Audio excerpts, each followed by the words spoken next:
Hello friends, this is Charu Jain. Welcome to DPSC learners. तो बात करेंगे आज हम प्रोफिशिएंसी इन लैंग्वेजेस, जो आपके डीपीएससी सेकेंड ईयर का सब्जेक्ट है। मैंने आपको इससे पहले developing understanding of environment in children उसका मॉक टेस्ट शेयर कर दिया था और उसका डिस्कशन भी हम लोगों ने कर लिया था। अब हम बात करते हैं प्रोफिशिएंसी इन लैंग्वेजेस। तो मैं इसका डिस्कशन भी शेयर कर रही हूँ आप लोगों के साथ, और आप इसको ट्राई कर लेना अगर आप चाहते हो ज़्यादा से ज़्यादा इसके क्वेश्चन सॉल्व करने के। और अगर आप मेरे चैनल पे नए हैं और आपको मेरी वीडियोस पसंद आ रही हैं तो साइड पे सब्सक्राइब का बटन होगा, आप उस पर क्लिक कर सकते हो सो दैट आपको मेरे चैनल की सारी नोटिफिकेशंस मिलती रहें। साथ साथ आप बेल आइकन पे भी प्रेस कर लीजिएगा। तो स्टार्ट करते हैं मॉक टेस्ट लैंग्वेज का। तो लैंग्वेज का जो मॉक टेस्ट है ये हमारा 100 मार्क्स का पेपर है, प्रैक्टिकल नहीं है इसमें। और ये इसमें आपको 3 घंटे मिलेंगे, यानी 3 आवर्स का ये पेपर रहेगा। सबसे पहला क्वेश्चन ऑब्जेक्टिव टाइप में हम पहले मतलब इसमें 1 नंबर के क्वेश्चन हैं और 10 क्वेश्चन आएंगे, यानी 10 नंबर का ये पार्ट है। तो सबसे पहला हम बात करते हैं, dash is recognised as an official language of India. कौन सी लैंग्वेज को official language of India recognise किया गया। तो यहाँ पर हम हिंदी लिखेंगे। Hindi is recognise as an official language of India, क्योंकि इंडिया की जो मेन लैंग्वेज है वो हिंदी ही है। और नेक्स्ट में अगर बात करूँ, dash is a form of education in which students are taught literacy and content in 2 languages. Education यानी पढ़ाने का ये कौन सा तरीका है, कौन सी फॉर्म है जहाँ पे बच्चों को हम लिटरेसी और कंटेंट जो है वो 2 लैंग्वेज में पढ़ाते हैं, यानी इसका आंसर आप लिखेंगे बाईलिंगुअलिज्म। आप यहाँ पर लिखेंगे बाईलिंगुअलिज्म। अब इसके बाद मैं नेक्स्ट की तरफ बढ़ूँ। नेक्स्ट है हमारा 4 स्किल्स ऑफ लैंग्वेज। तो आपको यहाँ पे स्किल्स ऑफ लैंग्वेज बतानी है, यानी LSRW, लिसनिंग, स्पीकिंग, रीडिंग और राइटिंग। अब पढ़ती हूँ, language learning depends upon the processing of. Language learning किस चीज़ पे डिपेंड करती है, किस चीज़ की प्रोसेसिंग पर डिपेंड करती है। तो लैंग्वेज लर्निंग डिपेंड करती है साउंड्स की प्रोसेसिंग पर, यानी इसका आंसर आएगा साउंड्स। कि बच्चे को अगर साउंड्स आती हैं तो वो लैंग्वेज ईजीली लर्न कर लेगा। अब बात करती हूँ नेक्स्ट की, language and poetry are form of language. जो लैंग्वेज और पोइट्री हैं वो किस फॉर्म, मतलब कौन सी फॉर्म के हैं लैंग्वेज की। वर्बल है, रिटन है, ओरल है। तो यहाँ पर आएगा वर्बल। अब बात करती हूँ मैं मतलब नेक्स्ट की, dash and dash are learning enhance, just wait. So dash and dash learning enhance migrant children's interest in education, their language skills and their aspirations। मतलब कौन कौन सी लर्निंग जो है, जो बच्चे मतलब माइग्रेंट जो एक जगह से दूसरी जगह तक आ जाते हैं, जो मतलब मजदूर वगैरह होते हैं, उनके बच्चे का इंटरेस्ट अगर एजुकेशन में है, लैंग्वेज स्किल्स में है, उनके एस्पिरेशंस को अगर अच्छा करना है तो क्या हेल्प करता है, वोकेशनल और करिकुलर लर्निंग इसका आंसर है। अब बात करती हूँ नेक्स्ट की तरफ, यानी जी, children will naturally learn everything around them without any adult intervention. जो बच्चे हैं वो बिना अडल्ट इंटरवेंशन क्या होता है कि कोई पेरेंट उनको कुछ ना बताए, कोई बड़ा कुछ ना समझाए, इसको अडल्ट इंटरवेंशन बोला जाता है। तो बच्चे क्या अपने आप लर्न कर लेते हैं अपने आसपास की चीज़ें? नहीं, तो ये बिल्कुल गलत है। इसका आंसर है आपका फॉल्स। अब बात करती हूँ नेक्स्ट की तरफ। तो the key to learning is finding a balance between studying and practice. Learn करने की क्या की है, मतलब लर्न आप किससे कर सकते हो, तो वो है कि बैलेंस होना चाहिए हमारा स्टडी और प्रैक्टिस में। तो इसका आंसर रहेगा आपका बिल्कुल ट्रू, यानी ये बात बिल्कुल सही है। अब बात करती हूँ next, traditional English nursery rhymes make learning tough. जो हमारी बच्चों को हम राइम्स वगैरह लर्न कराते हैं वो क्या लर्निंग को टफ बना देती हैं? नो। तो इसका आंसर आएगा आपका फॉल्स। अब बढ़ती हूँ नेक्स्ट की तरफ, television, radio, films are a great way to learn Hindi. जो टेलीविज़न, रेडियो और ये फिल्म्स वगैरह होती है, इससे हिंदी सीख सकते हैं हम। ट्रू। तो इसका आंसर आप लिखेंगे ट्रू। अब बढ़ती हूँ next, question number 2। Question number 2 है आपके वेरी शॉर्ट क्वेश्चन। तो वेरी शॉर्ट, यानी 2 नंबर का ये क्वेश्चन है आपका, 2 मार्क्स ईच, और 5 क्वेश्चन आएंगे इसमें। सबसे पहला है, what do you understand by the word literacy for pre primary children. आप लिटरेसी से क्या समझते हो प्री प्राइमरी के बच्चों के लिए। तो लिटरेसी वो होता है कि जब बच्चे को ability to read and write, हम पुरानी डेफिनेशन है लिटरेसी की, लेकिन अगर हम अब की बात करें, बच्चे की रीडिंग, राइटिंग, स्पीकिंग और लिसनिंग चारों स्किल्स अगर हैं, उसको हम एक लिटरेसी बोलेंगे। तो आपको ये लिखना है यहाँ पर। नेक्स्ट क्वेश्चन, नेक्स्ट है, write any 2 rhythmic activities to promote English language. आपको 2 ऐसी रिदमिक एक्टिविटीज़ लिखनी है जिससे हम बच्चों की इंग्लिश लैंग्वेज को इन्हांस कर सकते हैं। तो इसमें आप क्या लिखेंगे, इसमें आप बेसिकली ये लिखेंगे कि पोएम्स हो गई, राइम्स हो गई, सॉन्ग्स हो गए। तो इसका आंसर आपको ये लिखना है।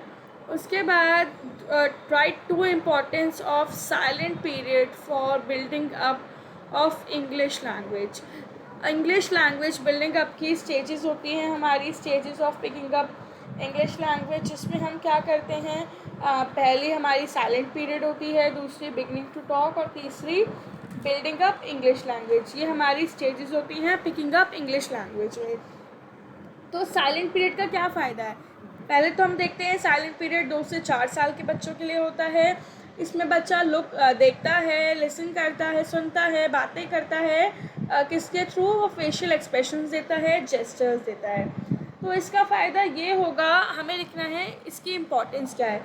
तो इम्पॉर्टेंस ये है कि बच्चा अगर फेस एक्सप्रेशंस समझ रहा है, जेस्चर्स दे रहा है, तो बच्चे को डिफरेंट लैंग्वेज की फॉर्म्स पता चल रही हैं। और जो बच्चे के स्पोकन डायलॉग्स होंगे, जैसे बच्चा अगर पेरेंट्स बोल रहे हैं कुछ और बच्चा समझ रहा है, तो बच्चा ये चीज़ें भी समझेगा।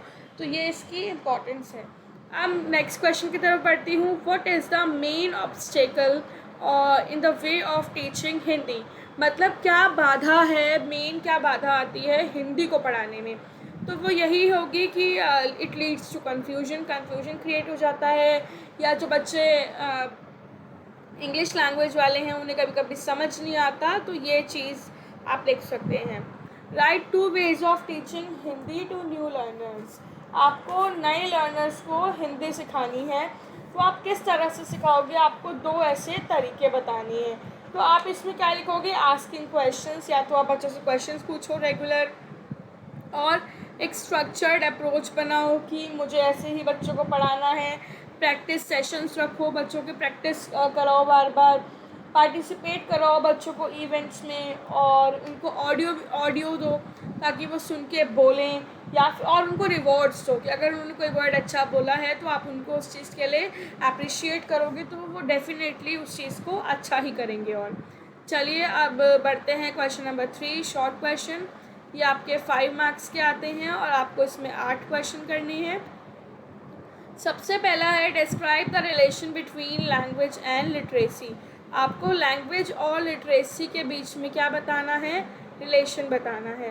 तो लैंग्वेज और लिटरेसी, लैंग्वेज क्या है, भाषा है, भाषा का वह भाषा का वह साधन, या मतलब जिससे हम कम्युनिकेट करना सीखते हैं और हम अपने विचार दूसरों तक रखते हैं और दूसरों के समझते हैं, ये हमारी हो गई लैंग्वेज। अब लैंग्वेज बहुत टाइप्स की होती है। लिटरेसी की बात करूँ तो लिटरेसी होता है हमारा कि हम साक्षरता, मतलब हमारे अंदर एबिलिटी है कि हम लर्न भी कर सकते हैं, हम रीड भी कर सकते हैं, हम लिख भी सकते हैं, बोल सकते हैं, लिख सकते हैं, ये होता है लिटरेसी। अब रिलेशन बताना है तो आई थिंक आप कर सकते हैं। नेक्स्ट की तरफ बढ़ती हूँ। Significance of children literature in the early years.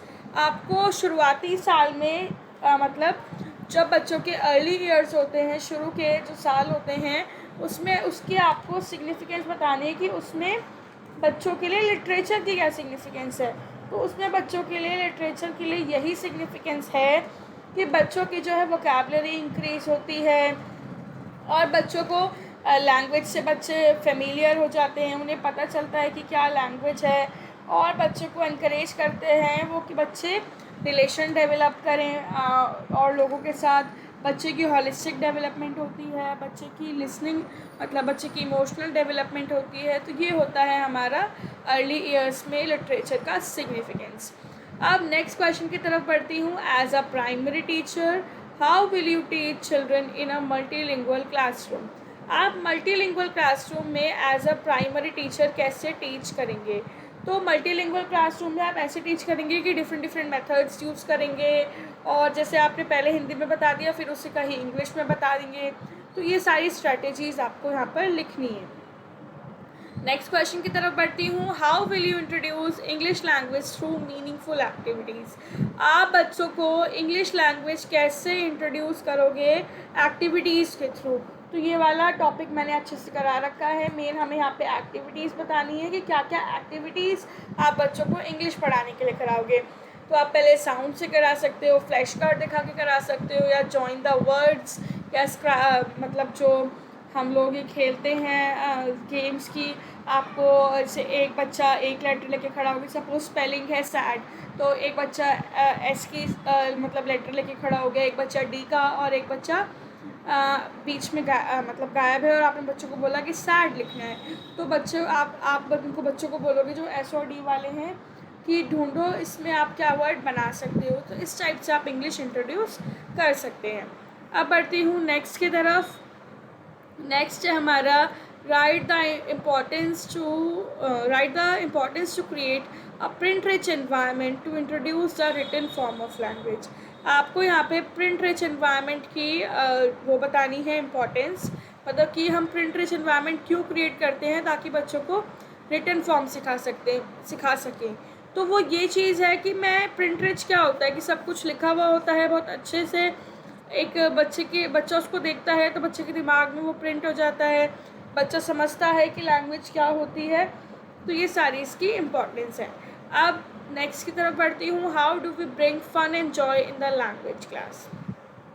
Language class में हम फ़न और जॉय कैसे ला सकते हैं? उसका सीधा सीधा तरीका है कि हम एक्टिविटीज़ के थ्रू बच्चों को पढ़ाएं, बच्चों के साथ इंटरैक्ट करें, बच्चों को गेम्स खिलाएं लैंग्वेज वाले। इस टाइप से हम ला सकते हैं। तो यहाँ पे आप एग्जांपल दे दीजिएगा। अब हमें रिवीजन के ऊपर शॉर्ट नोट लिखना है। तो रिवीजन एक ऐसा प्रैक्टिस है जिससे हम बच्चों को असेस भी कर लेते हैं, और बच्चों को पुराना दोबारा पढ़ा भी देते हैं, रिवाइज भी करा देते हैं।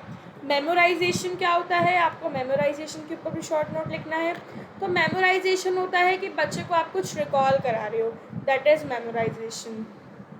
अब नेक्स्ट की तरफ बढ़ते हैं। नेक्स्ट क्वेश्चन है how will you develop speech and language in kids? आप बच्चों के अंदर स्पीच और लैंग्वेज कैसे डेवलप कराओगे? उसके बाद नेक्स्ट है, आप सिंपल यहाँ पे आप एक्टिविटीज़ दे दोगे कि हम राइम स्टोरीज़ इनके थ्रू बच्चों की स्पीच और लैंग्वेज डेवलप कराएंगे। उसके बाद what are the milestones of speech and language development? यहाँ पे आपको माइलस्टोन्स बताने हैं। माइलस्टोन्स जैसे कि हमने 0 से 2 साल, 2 से 4, 4 से 8 ऐसे करा था, वो आपको पूरा यहाँ पर बताना है। अब बढ़ते हैं next part, that are long questions. Long questions आपके 10 नंबर का होता है एक, इसमें 4 करने हैं। How will you cultivate children's interest in English language? आप बच्चों का इंटरेस्ट इंग्लिश लैंग्वेज में कैसे क्रिएट करोगे, कल्टिवेट करोगे? यही है कि आप बच्चों को पहले इंग्लिश की इम्पोर्टेंस बताओगे और उसको गेम्स वगैरह खिलाओगे, एक इंटरैक्टिव वे में पढ़ाओगे, तो बच्चे का इंटरेस्ट अपने आप कल्टिवेट हो जाएगा। Next question, right the special features of N appropriate literature. आपको एप्रोप्रिएट लिटरेचर के स्पेशल फीचर्स लिखने हैं। बच्चों के लिए कौन सी लिटरेचर एप्रोप्रिएट होती है? तो बच्चों की एज के अकॉर्डिंग, बच्चों के कंटेंट के अकॉर्डिंग, सिलेबस के अकॉर्डिंग, और उसमें बच्चों की सारी डेवलपमेंटल नीड्स पूरी हो रही हो, बच्चों का वोकैब अच्छा हो रहा हो, ये सारे फीचर्स होते हैं एक लिटरेचर के, एक एप्रोप्रिएट लिटरेचर के। नेक्स्ट क्वेश्चन की तरफ बढ़ती हूँ। What are the components of oral language? Oral language के आपको यहाँ पर कंपोनेंट्स बताने हैं कि ओरल लैंग्वेज में क्या क्या आता है, वो सारा आप इसमें बताएंगे। उसके बाद oral language is the foundation for literacy development. Yes, oral language जो है लिटरेसी डेवलपमेंट की फाउंडेशन है। कैसे? तो वो यही है कि अगर बच्चे को बोलना आता है तो ही तो उसको लिटरेसी अच्छी होगी, उसकी लैंग्वेज अच्छी हो रही है। तो आपको यहाँ पे एग्जांपल देने कि बच्चे को हम शुरू से अगर स्टोरी बोलना सिखाते हैं तभी उसकी लैंग्वेज बढ़ती है, उसकी वोकैबुलरी बढ़ती है, उसके पास वर्ड्स होते हैं। तो इस टाइप से आपको ये आंसर लिखना है। तो ये था हमारा पूरा मॉक टेस्ट प्रोफिशिएंसी इन लैंग्वेजेस का। अगर इसमें कहीं प्रॉब्लम आए please mention in the comment box, और अगर आपको ये वीडियो अच्छी लगी हो तो लाइक शेयर और सब्सक्राइब करना ना भूलें।